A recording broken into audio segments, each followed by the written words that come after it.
नागपूरमध्ये गो गॅस पाठोपाठ prime fuel कंपनीचे एलपीजी पंप देखील बंद पडलेत। रिक्षामध्ये भरणारा एलपीजी गॅस 135 रुपयांवर पोहोचलाय।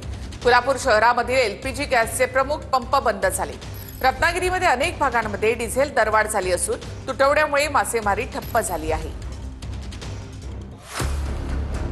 आखाती देशातील युद्धजन्य परिस्थितीमुळे गॅस पेट्रोल पुरवठ्याला फटका बसतोय।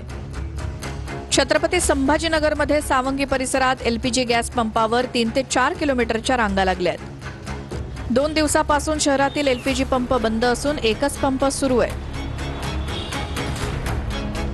जळगाव शहरातील 5ही एलपीजी गॅस पंप बंद असल्यामुळे ग्रामीण भागातील एलपीजी गॅस पंपावर ऑटो रिक्षा चालकांनी गर्दी केली आहे।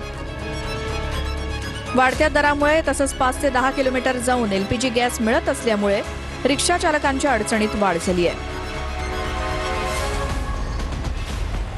नागपुरात गो गॅस पाठोपाठ प्राईम फ्युएल कंपनीचे एलपीजी पंपही बंद झालेत।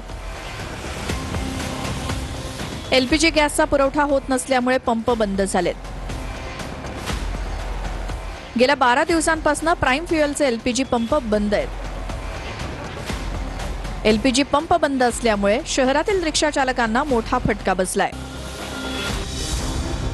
कोल्हापुरातील एलपीजी गॅसची सेवा ठप्प होण्याच्या मार्गावर आहे। शहरातील एलपीजी गॅसचे दोन्ही प्रमुख पंप बंद झालेत। दोन्ही पंपावर गॅस संपल्याचा बोर्ड लावण्यात आलाय।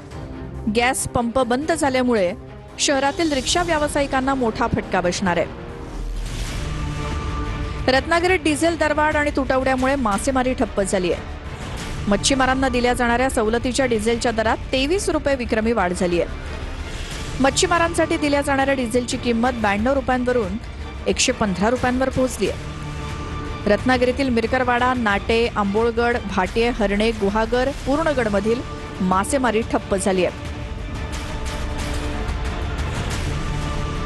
जळगावात मुक्ताईनगरच्या हरताळा फाट्यावरील पेट्रोल पंपावर 500 लिटरच्या टाक्यांमध्ये पेट्रोल आणि डिझेल भरल्याचं समोर आलंय। शासनाचे नियम धाब्यावर बसवून पेट्रोल डिझेल टाक्यांमध्ये घेऊन जातानाची दृश्य सीसीटीव्हीत कैद झाली आहेत।